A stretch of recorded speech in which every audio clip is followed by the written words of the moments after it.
Good Monday morning, beautiful darlings. This is Mary Elizabeth with Sacred Love Tarot, and this is your collective general energy reading for today, Monday, April the 29th, 2024. So guys, it is almost May. How did April treat you?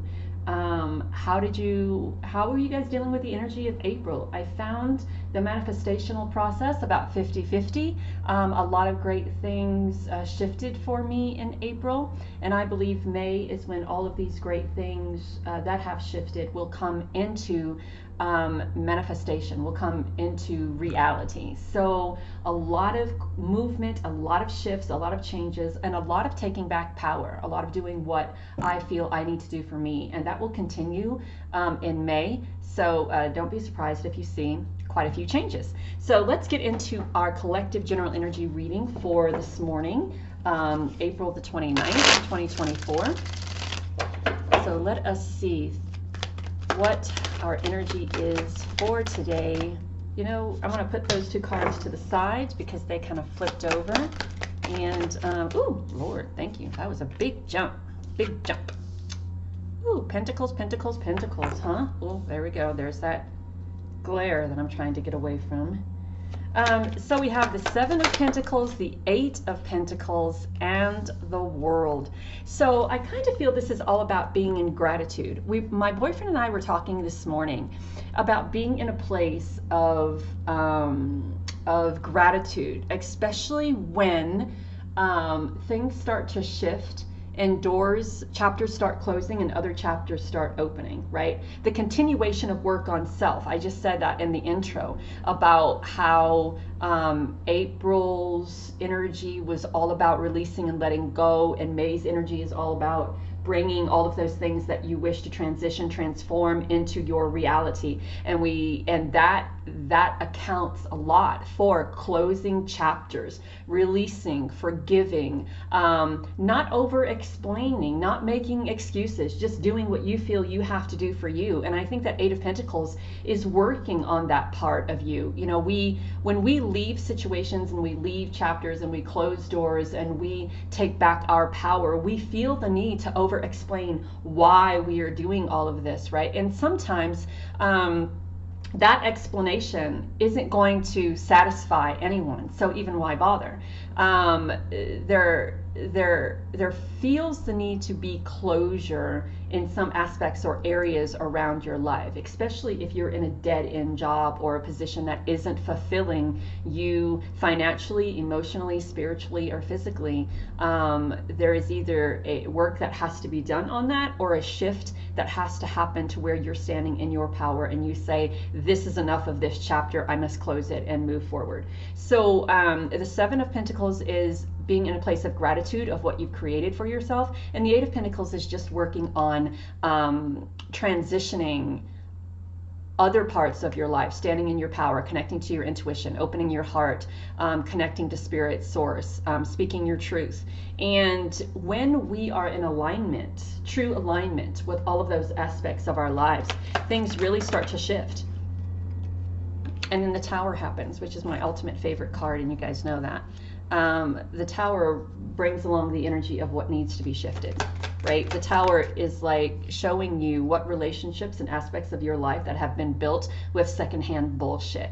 And now it's time to look at that and say, okay, this is the chapter that needs to be closed. This is the chapter that needs to be closed. This is what needs to be worked on. This is what needs to be worked on. And this is the chapter that is opening that I need to work on establishing my personal power, my spiritual power, gratitude, and all of that to kind of walk through. And the Queen of Swords is just cutting through all the bullshit, right? She has the potential here to create in many different ways, spiritually connected, earthly connected, balanced, stable. The crystal chair that she's sitting on, very much connected to earth, connected to spirit and source. She has a quill in one hand and a sword in the other, and we hear that old saying talking about how the pen is mightier than the sword. In this case, she's just cutting through the bullshit and allowing herself to expand, allowing herself to choose paths that benefit her without making excuses on why not choose this one or this one, right? We have those people in our lives who want to express their opinion on what it is that they think that you should be doing. And sometimes when we take those that criticism, or when we take those spirit suggestions to heart and we follow those, we wind up in tower moments, right? And what we are doing when we are accepting those suggestions are turning away from spirit, right? And believing this person who thinks that they know what is best for us. Now, when we ask ourselves the question, who truly knows what's best for you? Is it spirit or your best friend named Joe who sits around all day smoking on a pipe and playing video games? Let that sink in, right? So by releasing and letting go and being in a place of gratitude and building up one's power, and it's not just power, it's building, it kind of feels like it's a stabilization of the energy that is within self, right? That allows you to close doors here and open doors here. It allows you to close these doors and establish a balanced, stable, abundant new chapter. And the bonus cards that came out that flipped over in the deck were the Page of Wands and the Three of Wands. So you know that there is a new path needed in order for you to step into this time of transition, transformation, for you to step into this closing chapters here and opening chapters here.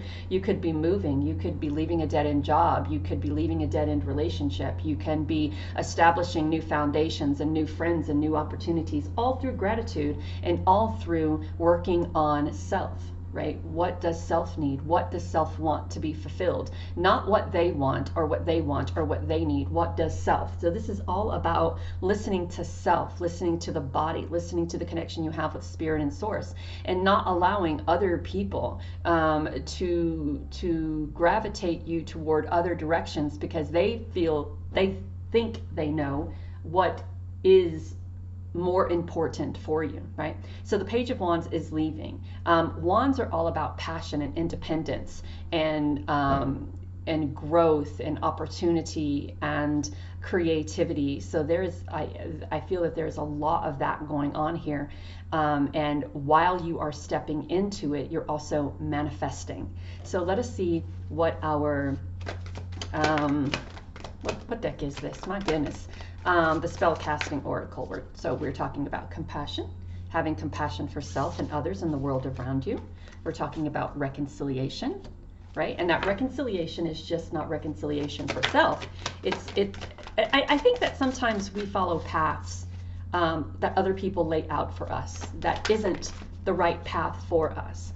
And I feel that reconciliation is reconciling with self, reconciling with understanding that the paths that other people put out in front of us are not the paths that are for us. And when we reconcile with that and reconcile with ourselves that is not the path that is genuinely for us, then we can take a breath, exhale, come from a place of gratitude and appreciation and compassion for their attempt to try to help you, and then move on. And then we have the good luck card. And I love this because we have the dragonflies and we have the ladybugs and we have the butterflies and we have the acorns and we have the sunflowers, and then we have the little guy here with his pot of gold. So there is a lot coming into your life at the moment, and it's a lot to be appreciated, recognized, and realized. So we have listening to wisdom, so listening to the wisdom of spirit, listening to the wisdom of your spirit animals, listening to the wisdom of source, listening to the wisdom of your gods and goddesses, whomever that higher spiritual connection that is around you. Listen to the wisdom. Sit in stillness. Listen and be grateful. Accept love.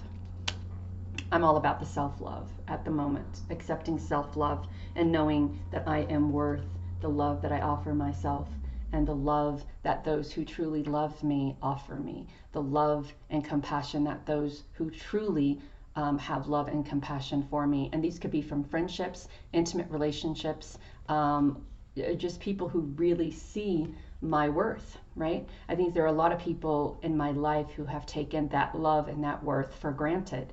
And still to this day, a lot of people who take that love and that worth and what I offer for granted. And I see it every single day when, even in what I do here, right? It's an expectation that I fulfill for others, but there is no expectation for those others to fulfill for me. So while I am completely emptying my glass all the time and doing what I do, other people out in the world are filling their glasses with what I am offering, but not offering anything in return. And I kind of feel that that needs to really change on many different levels in my life. And as we talk about change, we talk about change and progress, right? We go through a lot of dips and hurdles and shifts in our life, but pretty soon we come upon that puddle, that stream of abundance, of passion and compassion, and of love and empathy, and those paths of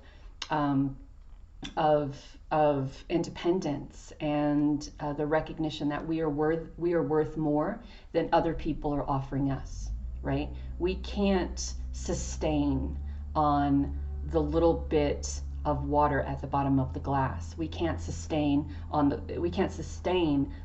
the crumbs at the bottom of the plate, and be the last one to eat because everyone else has helped themselves. Right? There has to be something left for you of substance. There has to be something left for you of substance, be it in love, be it in abundance, prosperity, be it in friendships, companionships, relationships. So it's time to kind of let that shit go and start building from a very solid and secure foundation to where people recognize your worth and they're willing to give as much as they take.